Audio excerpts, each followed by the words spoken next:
I can't wait to see what this video looks like. I'm gonna be like a floating series of dark black stripes. I had a client, patient, she asked me why her hips are always tight. And I'm like, oh, that's easy. It's not probably, it is the same reason why we began to create some solutions for your back pain, which contextually is post-pregnancy.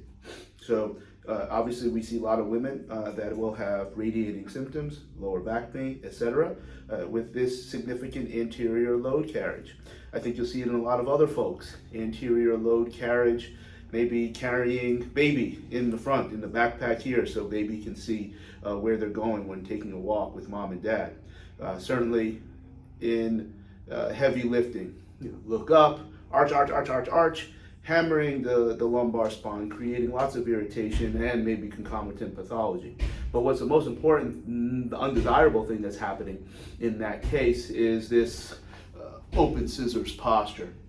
Obviously, it's called other things in other commercial models. But with that posture, where there is not ideal approximation between the rib cage and the pelvis, it becomes very, very challenging to create ideal intra-abdominal pressure, which is usually associated with successful or at least desirable rehabilitation or recovery from low back pain. What does that have to do with hip stiffness or intermittent hip stiffness?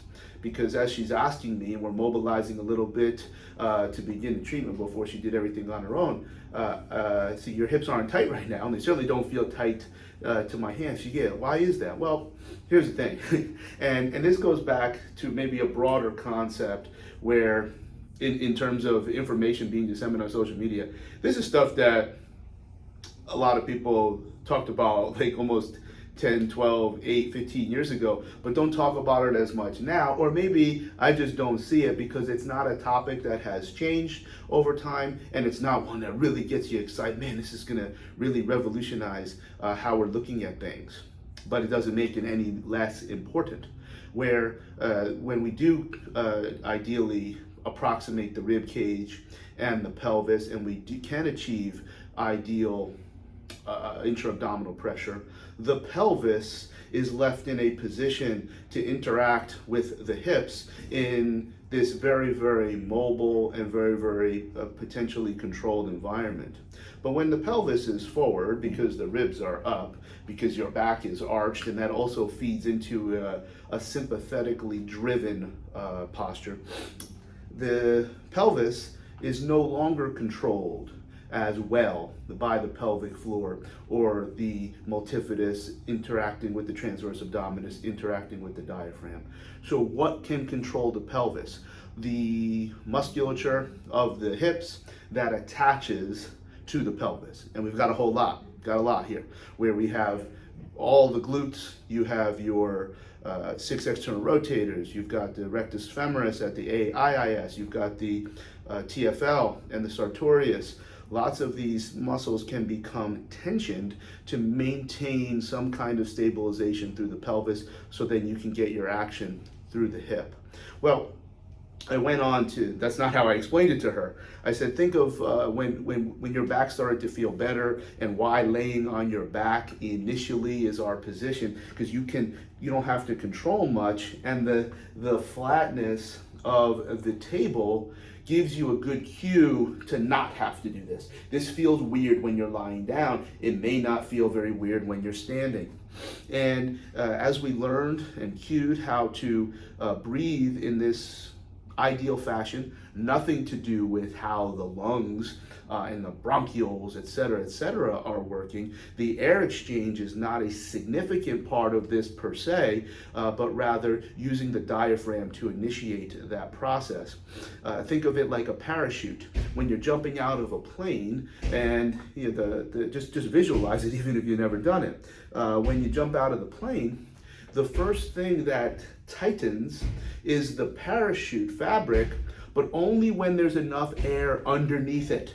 And as the diaphragm begins here, and then as you breathe, and the diaphragm drops, then that's the kin the kinship, the analogy to being air underneath the parachute, and then it tightens. And then the moment that it tightens, boom, you feel the cord, and you feel yourself. The body would be the analogy to the pelvic floor. The cords on the right and the cords on the left would be the analogy to the transverse abdominis and the multifidus.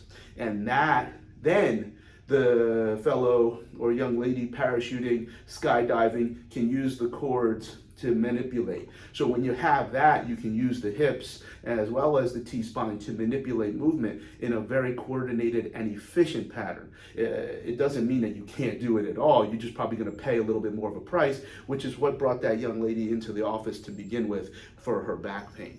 So the broader concept is like, that was something that, people were talking about for years and years and years, and certainly the first time it would be of interest. You had questions like, well, is it bracing or is it breathing? Well, of course it's both, but it's really is it breathing or drawing in? Because drawing in would be quite foolish. I think you should be able to draw in your belly button as a movement on command, but then finding that you can contract the transverse abdominis without the diaphragm, without the pelvic floor. So all of those muscles can be activated individually.